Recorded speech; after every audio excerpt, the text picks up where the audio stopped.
Los cristianos podemos ser afligidos por situaciones que uno no controla. Pueden llegar enfermedades por vía que no son el pecado.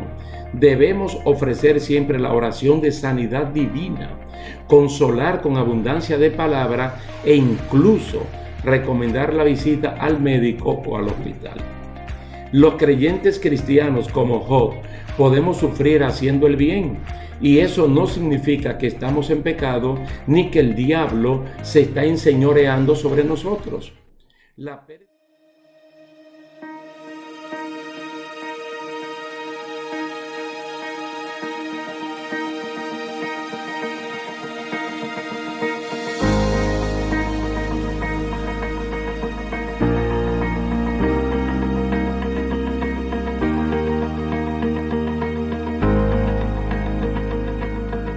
Saludos y bendiciones, queridos hermanos. La paz de Dios sea con cada uno de ustedes. Aquí estamos para continuar con la serie de estudios bíblicos acerca de la apostasía. En el día de hoy vamos a ver el subtítulo Ignorando las Escrituras y el poder de Dios. Es decir, cuando una persona ignora las Escrituras, pues va a ignorar el poder de Dios.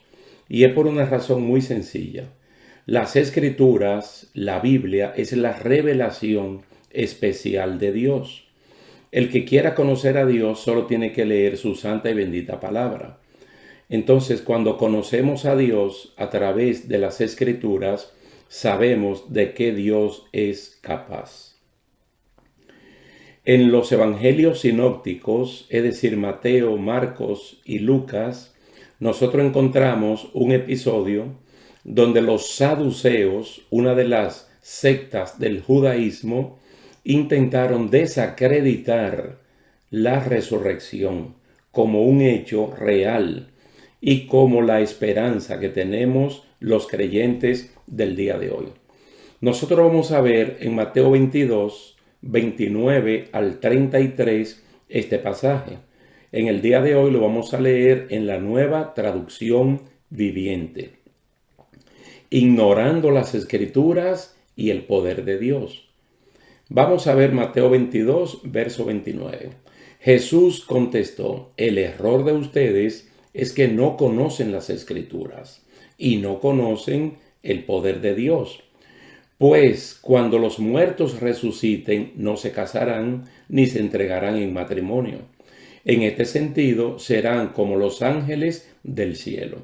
Ahora bien, en cuanto a si habrá una resurrección de los muertos, ¿nunca han leído acerca de esto en las Escrituras?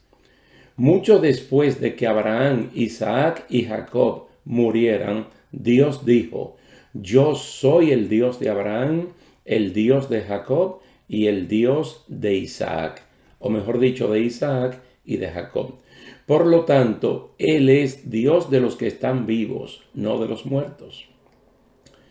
El versículo 33 dice: cuando las multitudes lo escucharon, quedaron atónitas ante su enseñanza, porque Jesús enseñaba como quien tenía autoridad, en el sentido de que conocía las Escrituras y también la vivía, y posteriormente la enseñaba.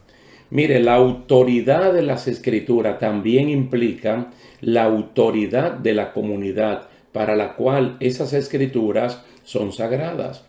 La iglesia local donde uno se reúne, como nuestra comunidad de fe, tiene un rol significativo en la formación de nuestro carácter y también de nuestra personalidad moral. Nuestra identidad, la de nosotros los cristianos, no lo que están apostatando, sino la del cristiano fiel y verdadero, en gran medida es producto de las comunidades donde crecemos y que contribuyen significativamente a la formación de nuestro carácter. Las comunidades de fe que buscan ser fieles a los propósitos de Dios son moral y éticamente muy importantes en términos de la formación de nuestra visión, de nuestros sentimientos y el entendimiento de lo bueno y de lo malo. Esa comunidad de fe, que es la iglesia local donde usted y yo nos congregamos, contribuye significativamente a la formación de virtudes y destrezas morales que definen nuestro ser y nuestro hacer.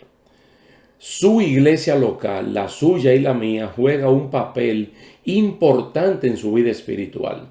En la mayoría de los casos, la iglesia local es la fuente principal de enseñanza bíblica, de adoración, discipulado, responsabilidad, amonestación, ánimo y compañerismo, que no era lo que tenían estas personas, estos saduceos, porque eran unos explotadores, uno toma ventaja de la fe de las personas de su tiempo. ¿Quién es el centro? ¿Quién es soberana en una iglesia local? Las Sagradas Escrituras, la Biblia. No hay libro escrito absolutamente por nadie, no importa que el escritor haya ganado un premio Nobel de literatura, ese libro jamás podrá estar por encima de las Sagradas Escrituras. Entonces, cuando el Señor está hablando de errar, de fallar en el blanco, a esta persona se lo dice porque desconocen voluntariamente las Escrituras y por vía de consecuencia desconocen también el poder grande que tiene Dios. Este fue un tremendo debate que envolvió a los mejores personajes de los herodianos, de los saduceos, de los fariseos. El plan consistía, porque después que Cristo limpió el templo, en el capítulo 11 de Marcos, se explica correctamente, ellos querían saber quién fue que le dio el permiso, de dónde provino la autoridad con la cual él hizo lo que hizo. Porque limpiar el atrio del templo, hay muchas personas que en este tiempo no tienen la más remota idea de lo grande que era el patio, donde podían caber miles, cientos de miles de personas. Era enorme. Ahora el lugar santo y el lugar santísimo ya eran más pequeños, porque ahí entraba el sacerdote ordinario todos los días a hacer sus labores y el sumo sacerdote una sola vez en el año para hacer la expiación. Entonces, cuando Cristo hizo lo que hizo, le mandaron delegaciones. Allí habían principales sacerdotes, allí habían ancianos, allí habían líderes. También juntaron a fariseos y a herodianos, mandaron saduceos. Bueno, ellos lo que andaban buscando era poner palabra en boca de Jesús con la intención de atraparlo fuera de la correcta aplicación de las Escrituras y así tener un argumento válido para someterlo a la justicia ordinaria. Ellos hicieron preguntas tentadoras, iban y venían con malas intenciones. Otras preguntas eran fruto de la mala comprensión que tenían de las Escrituras, porque este tipo de personas le daban más valor a la tradición de los ancianos que al poder que tiene la palabra de Dios. En algún momento tergiversaban las Escrituras para enredar a Cristo en una potencial respuesta. Mire, el errar en el blanco era un propósito, pues lo hacían con la debida conciencia de que estaban torciendo las Escrituras y lo estaban haciendo para sus propios fines. Pues, aunque sea cierta la historia que se inventaron de que una mujer tuvo 7 esposos y los 7 esposos eran hermanos, y entonces los 7 murieron y posteriormente murió ella, ellos, para desacreditar la resurrección, dijeron que en la resurrección con quién ella se iba a quedar, cuál iba a ser su cónyuge. La idea era avergonzar, desmeritar la resurrección, pues ellos no creían en ella. Es decir, los saduceos, lo que están haciendo la pregunta, ellos no creían ni en la resurrección, ni en espíritu, ni en ángeles. Entonces querían dejar a Jesucristo mal parado. Quiero hacer un pequeño paréntesis para recordar el que lleva nota cuando Pablo manda la carta a las iglesias que están en Galacia.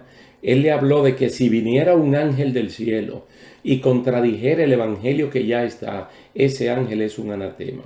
Y él dice que no hay 2 evangelios, ni 3, ni 4, ni 5. Hay uno solo, pero el que hay personas con malas intenciones que lo malinterpretan, siempre para tomar ventajas. Entonces aquí vemos, cerrando el paréntesis, que la respuesta de Jesús va directo al grano. Él le dice, erráis, ustedes fallan. Ustedes no dan en el blanco. ¿Por qué ustedes fallan? ¿Por qué cometen el error? Porque ignoran las Escrituras. Y al ignorar las Escrituras, ignoran el poder de Dios. ¿Por qué? Porque en la resurrección ni se casarán ni se darán en casamiento, sino que serán como los ángeles de Dios en el cielo. Jesús no se queda en esta explicación, sino que pasa de inmediato a las Escrituras para que vean que a propósito la ignoraban. Entonces, él le dice, no habéis leído. Es decir, lo que van a quedar en vergüenza son ellos. Hermanos, se supone que una persona con un año en los caminos del Señor, con un año en la iglesia, debe tener la madurez suficiente para conocer a Dios. Y no me diga que como pastor yo estoy exagerando. Porque yo le puedo demostrar a ustedes que cuando se levantó ese punto blanco, ese punto de evangelismo en Antioquía, que mandaron a Bernabé para supervisar, y cuando él vio la gran cantidad de personas que habían recibido a Cristo, él fue y buscó a Pablo, que estaba en Tarso de Cilicio, y se quedaron allí un año enseñando la palabra. ¿Qué pasó después de un año? Número uno, que los creyentes fueron llamados cristianos. Número dos, que ahí habían líderes, dice profetas y maestros, y menciona 5 de ellos que ministraban al Señor. Y número 3, se ve que ese pueblo conocía tanto a Dios que cuando se presentó la oportunidad de ofrendar libremente para mandar una ayuda a los pobres de Judea, ellos fueron los primeros en ponerse al frente. Es decir, en un año es suficiente para uno conocer lo básico, los rudimentos, los fundamentos del Evangelio. Por eso es que aquí en Mateo 22, del 23 al 33, yo leí del 29, pero ustedes pueden leer desde el 23. Él le dice, es que ustedes no han leído lo que le fue dicho por Dios a Abraham, a Moisés: yo soy el Dios de Abraham, yo soy el Dios de Isaac, yo soy el Dios de Jacob. E incluso le dice, yo soy el Dios de tu padre. Dios no es Dios de muertos, sino Dios de vivo. Cuando le dice, no habéis leído, entonces él le está hablando a un sector del judaísmo que lo único que ellos consideraban como la Biblia era el Pentateuco. Ellos eran muy aferrados a Moisés. En Mateo capítulo 23, del verso 1 en adelante, ustedes lo pueden ver. Cuando Cristo le habla de que esta gente, cuando ellos van a enseñar, ellos en la cátedra de Moisés se sientan y ellos dicen correctamente, pero viven incorrectamente lo que dice la palabra del Señor. Esto lo traigo a colación para que ustedes vean que ellos ciertamente conocían esto. Y Jesús le dice, es que ustedes no han leído. Y si lo han leído, es que ustedes no entienden que Dios, cuando habló con Moisés, muchos años después que Abraham, Isaac y Jacob ya habían muerto, Él no dice, yo fui el Dios de ellos. Él dice, yo soy el Dios de ellos. Hermano, porque la Biblia hay que leerla y hay que meditarla. Este pasaje de Éxodo capítulo 3, ellos lo conocían muy bien. Porque es que ellos son más seguidores de Moisés que de cualquier otra persona. Allí fue que Dios se encontró con Moisés en el monte Horeb, que también se llama monte Sinaí, cuando la zarza ardía en fuego y no se consumía. Esta fue la manera que Dios utilizó para atraer a Moisés hacia él y hacerle el llamamiento. Entonces esta gente ignoraba con conciencia lo que hacía, pues su intención era burlarse de las Escrituras. Era burlarse de los oyentes que estaban allí y era desacreditar la resurrección. En el día de hoy hay gente que actúan de la misma manera. Entonces ellos citaban a Moisés de acuerdo con su parecer y se salían del contexto en el cual se dijo tal o cual cosa. Mateo 23, como les cité anteriormente, es un testimonio de que ellos, especialmente los saduceos, que solo aceptaban el Pentateuco, conocían la letra de las Escrituras. Hay que tener mucho cuidado, hermanos. De verdad que sí. Por eso es que yo siempre les digo, sométase a su pastor, sométase a sus maestros en la iglesia, siempre y cuando la palabra del Señor dice que los que hablan, hablen de acuerdo a la palabra de Dios. Tú tienes una autoridad espiritual, tú tienes que estar bajo esa autoridad espiritual. porque ese es el medio mediante el cual se te explica correctamente la palabra del Señor, para que además de la letra, conozca el espíritu de ella y no te quede un enano. Nosotros creemos que la misma tónica es empleada hoy día por muchos de los engañadores que hay en el mundo, pues es un engaño consciente para lucrarse de la honestidad de los creyentes o de la gente ingenua. Que alguien ignore algo porque el conocimiento no le haya resplandecido es una cosa distinta al que yerra, al que comete un error consciente de lo que está haciendo. Miren, en el Salmo número 2 se habla de consultas en privado contra el ungido de Dios, de cómo hacerle daño y matarlo. Eso es para que ustedes vean que esta gente maligna, ellos tienen plena conciencia de lo que están haciendo.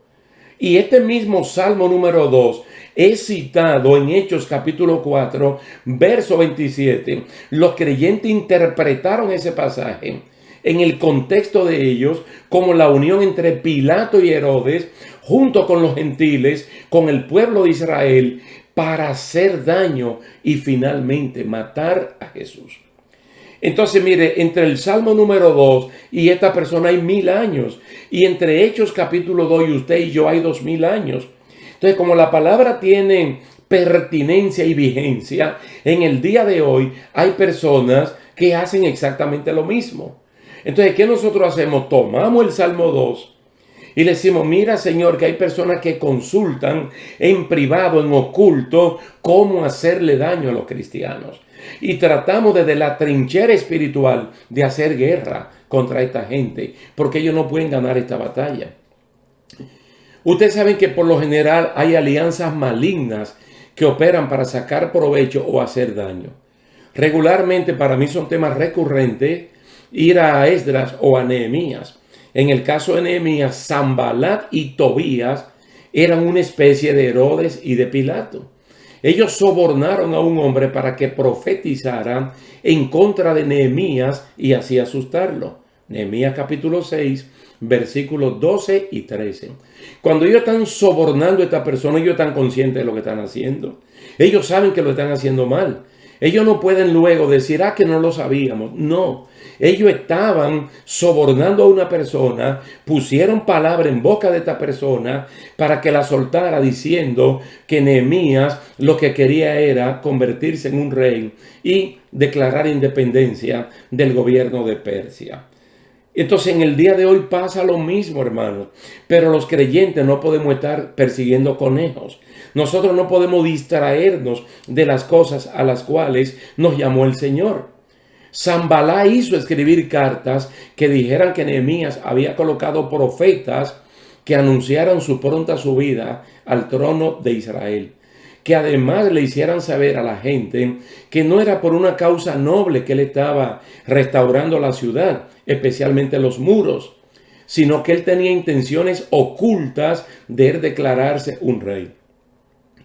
Nehemías no perdió tiempo en discusiones y le hizo saber que eso era un invento de Sanbalá.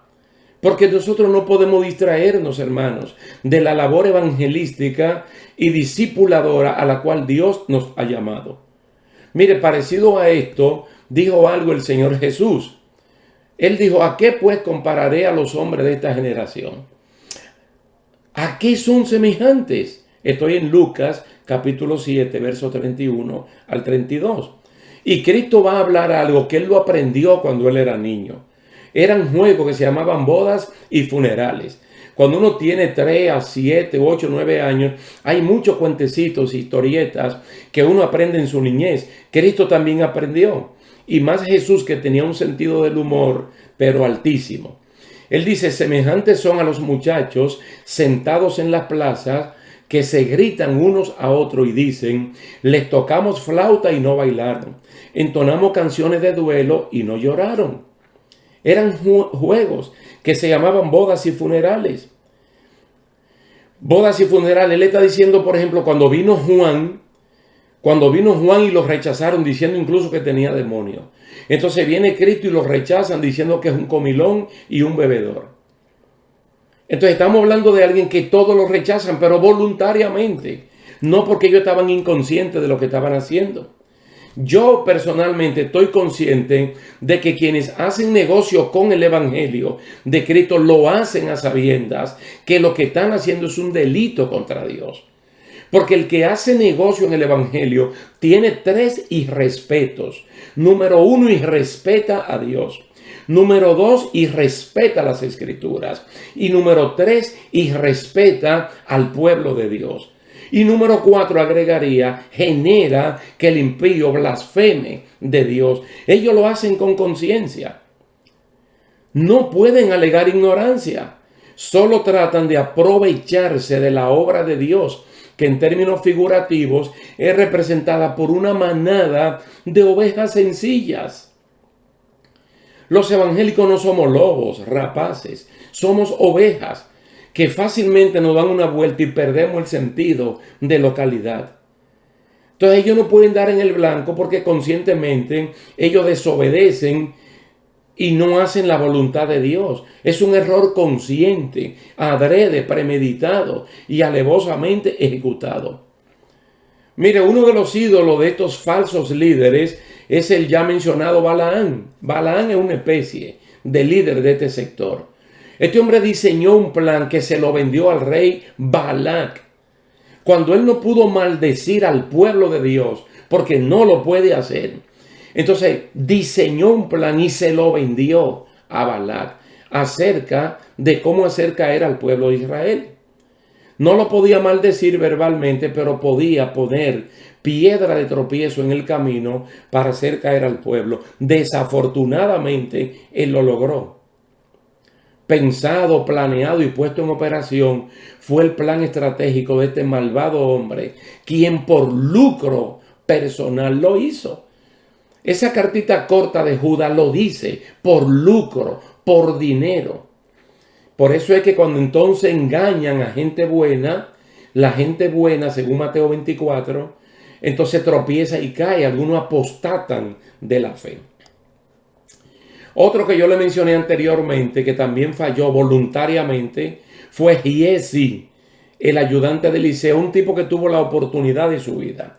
Viviendo y ministrando junto con Eliseo, pudo haber sido incluso el sustituto de Eliseo, como Eliseo fue el sustituto de Elías. Pero no, este tipo pensó, planeó y ejecutó como si fuera un crimen perfecto, una gran mentira. Segunda de Reyes, capítulo 20, Segunda de Reyes, capítulo 5, verso 20 al 22. Allí él calculó todo, que Eliseo no tenía visión y él fue detrás del general Naamán y le dijo, dice Eliseo, algo que Eliseo no había dicho, que le dé una ayuda porque le llegara una persona sorpresivamente y él no tiene nada que ponerle. Es exactamente lo mismo que el pastor dijo, que la pastora me dijo, que el maestro dijo, que la maestra me dijo. Mentiras. Entonces la persona madura, al igual que Nehemías, se da cuenta que es una mentira y no pierde su tiempo en eso. Otro hermano que la palabra del Señor menciona en Josué capítulo 7 es Acán. Acán escuchó claramente cuando dijeron que no tocaran eso, los mantos babilónicos, los lingotes de oro, de plata, que eso era anatema, eran cosas malditas. Pero él vio la riqueza, la codició, elaboró un plan, lo ejecutó, hermano, y él perdió lo que se robó y perdió lo que no se robó, porque hasta la vida y su familia la perdió. El caso de Absalón, que yo se lo mencioné, delineó casi a la perfección un plan de cómo eliminar a su papá, oye, a su propio papá. ¿Qué no será personas que quieren eliminar al pastor, a la pastora, al maestro, eliminar a su propio papá y quedarse con el reinado? Segunda de Samuel capítulo 15, para los que llevan anotaciones.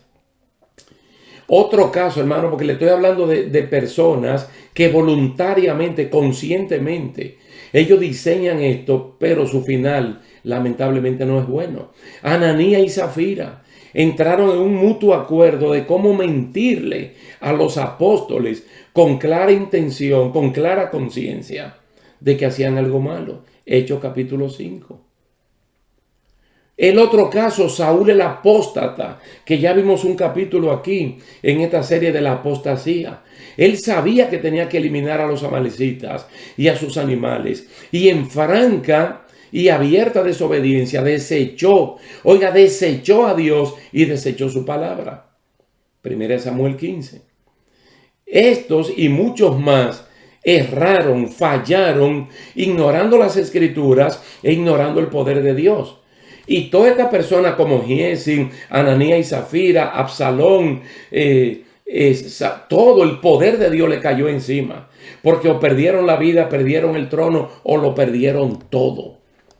El error de hoy está en violar la confianza de Dios depositada en uno cuando nos fue asignada una responsabilidad y entregado poder para cumplirla. Hay muchos que comienzan bien, como los Gálatas, pero luego la soberbia los domina y comienzan a hacer cosas no agradables delante de Dios y hacer cosas que no están en las Escrituras. Y hacer cosas que el dueño de la viña no le dijo que le hiciera. Abusan de la confianza. Y es algo que el creyente debe tener sumamente claro. Usted ve el apóstol Pablo, para nosotros se convierte en un modelo. Porque Pablo tiene un principio, cuando él se arrepintió de sus pecados, cuando tuvo un encuentro con Cristo, llegando a Damasco, la capital de Siria, y luego en Hechos 20 él dice, yo quiero terminar con gozo la carrera que yo he comenzado. Y entonces terminar con gozo implica hacer lo que Dios me dijo que hiciera. No meterme en los negocios de Dios. No pasar la raya. No errar las escrituras.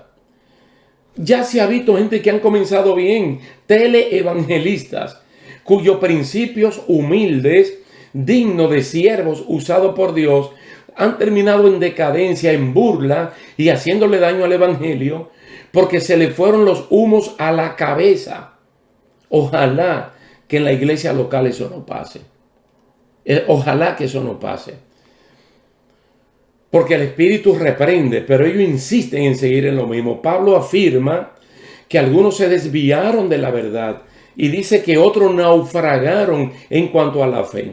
En cambio, Timoteo debía militar en las profecías, manteniendo la fe, manteniendo la buena conciencia como un obrero aprobado, que no tiene de qué avergonzarse, que usa bien la palabra de verdad.